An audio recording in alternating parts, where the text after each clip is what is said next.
04လေးပေါ့နော်ကျွန်တော်အသုံးပြုပုံအသုံးပြုနည်းကိုဒီဗီဒီယိုမှာအသေးစိတ်လေးရှင်းပြပေးမယ်နော်ကိုကျွန်တော်တို့ဒီမှာအရင်ဆုံးဘက်ထရီလေးထည့်ရမယ်ပေါ့နော်ကျွန်တော်ဘက်ထရီလေးထည့်မယ်ဆိုရင်ဒီအတက်လေးနဲ့တက်ကိုကျွန်တော်ဒီဘက်လေးမှာ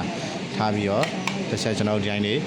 ထည့်ပေးလိုက်မယ်ပေါ့နော်ပြန်ဖြုတ်တယ်ဆိုတော့ကိုဒါလေးကိုဒီဘက်သွင်းပြီးတော့ပြန်ဖြုတ်လို့ရတယ်ပေါ့နော်နောက်ပြီး power လေးတစ်ချက်ဖွင့်လိုက်မယ်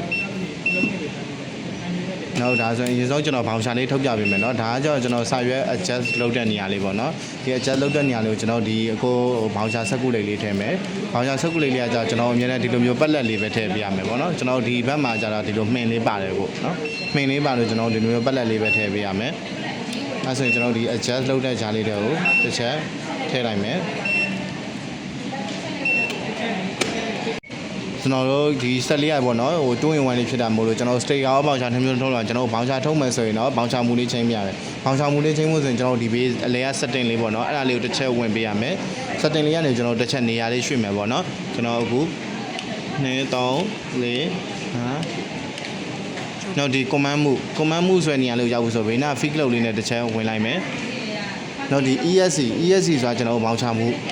နောက်ဒီ CPCN ဆိုတော့ဂျားမှုပေါ့နော်ဒီဥစ္စာကိုတော့ကျွန်တော်မသုံးဘူးနောက်တော့ဒီ TSPN ဆိုတာကျွန်တော် sticker မှုပေါ့နော်နောက်အခုဘောင်ချထုတ်မှာဆိုဘောင်ချမှုလေးဒီ ESC လေးကိုမှန်ပြီဆိုရင်ကျွန်တော်ဒီဘေးနာ fix လုပ်လေးနဲ့တစ်ချက် okay ဝင်လိုက်မယ်ပြီးကျွန်တော်ဒီ power club လေးကိုတစ်ချက်ဖွင့်လိုက်မယ်ဒါဆိုရင်တော့ကျွန်တော်ဘောင်ချလေးထုတ်လို့ရပြီပေါ့နော်ဟုတ်ကဲ့ပါအခုကျွန်တော်အခုနားလိုမျိုးဘောင်ချမှုလေးနဲ့ချိန်ပြီးသွားပြီဆိုရင်ကျွန်တော်ဒီဖုန်းလေးနဲ့ Bluetooth လေးနဲ့ချိန်ပြီးဘောင်ချလေးထုတ်ပြမယ်ပေါ့နော်နောက်အရင်ဆုံးဒီဖုန်းထဲမှာရှိရဲ Bluetooth မှုလေးကိုတစ်ချက်ဖွင့်ပေးနောက်ဒီမှာ printer 001လေးတက်လာလိမ့်မယ်အဲ့ဒါလေးကိုကျွန်တော်တစ်ချက်နှိပ်ပေးမယ်ပြီးရင်ကျွန်တော်သူ့ရဲ့ password ကိုကြတော့အမြဲတမ်းကျွန်တော်0 4လုံးလေးထားပေးပြီးအောက်ကအမှန်ချင်းလေးနှစ်ခုချစ်ပေးပြီး okay ဒါဆိုရင်ကျွန်တော်ဖုန်းလေးနဲ့ printer လေးနဲ့ချိတ်သွားပြီကျွန်တော် software လေးနဲ့တစ်ချက်ထပ်ချိတ်ပေးမယ်ပေါ့နော် software ဘာမှလဲကျွန်တော်နောက်တစ်ခုနာမည်တော့ကိုပါနေလားဒါကျွန်တော်ဒီ line mask software ဆင်းအောင်လေးပေါ့နော်အဲ့ဒါလေးနဲ့ကျွန်တော်ထပ်ချိတ်ပေးမယ် line mask software လေးတွေကိုဝင်မိုင်မဆော့ပြန်ဝင်ကျွန်တော်ဒီဘေးနာအဆက်3ချောင်းလေးကိုပေါ့နော်အဲ့ဒါလေးကိုတစ်ချက်နှိပ်ပြီးပြီးကျွန်တော်ဒီ setting လေးတွေကိုဝင်ပြီးပြီးကျွန်တော်ဒီ printer ဒါတော့ကျွန်တော်အရင်ချိန်ထား printer ပေါ့နော်ဒါလေးကျွန်တော်တစ်ချက်ပြလိုက်မယ်ကျွန်တော်က printer အသစ်ချိန်တော့မယ်ဆိုဒီဘေးကအပေါင်းလေးကိုနှိပ်ပြရတယ်ပေါ့နော်အပေါင်းလေးမှာကိုဒီ printer မှာဆိုရင်ကျွန်တော်သူ့ရဲ့ printer model နာမည်လေးပဲထည့်လိုက်မယ်ပေါ့နော်04ပြီးတော့ကျွန်တော်တို့ဒီမှာသူ့ရဲ့ printer ဒီအောက်ဆုံးကျွန်တော်တို့ဒီ printer no printer နေရာမှာပေါ့နော်ဘေးနာအများကြီးချက်နေအများနဲ့အာသာ model လေးပဲရွေးပေးနော်ကိုအာသာ model နောက်ပြီးဒီချိတ်ပုံချိတ်နည်းလေးမှာကျွန်တော် Bluetooth နဲ့ချိတ်တာဆို Bluetooth လေးရွေးပေးပြီးကျွန်တော်ခုနချိတ်ခဲ့တဲ့ Bluetooth လေးကို subscribe ချက်ရှာမယ်001လေးတက်လာပြီဆိုရင်တစ်ချက်နှိပ်ပေး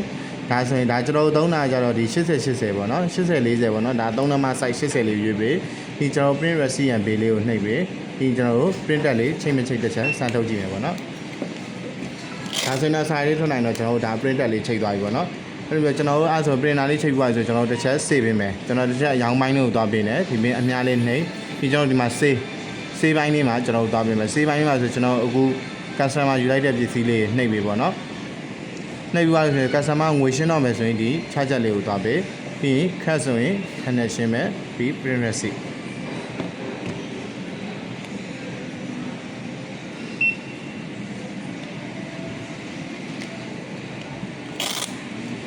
ဒါလေးဆိုရင်တော့ရပါပြီပေါ့နော်ဒါဆိုရင်ကျွန်တော်တို့ဖုန်းလေးနဲ့ဖောင်ချလေးနဲ့ဒါထုံနည်းလေးပါခင်ဗျ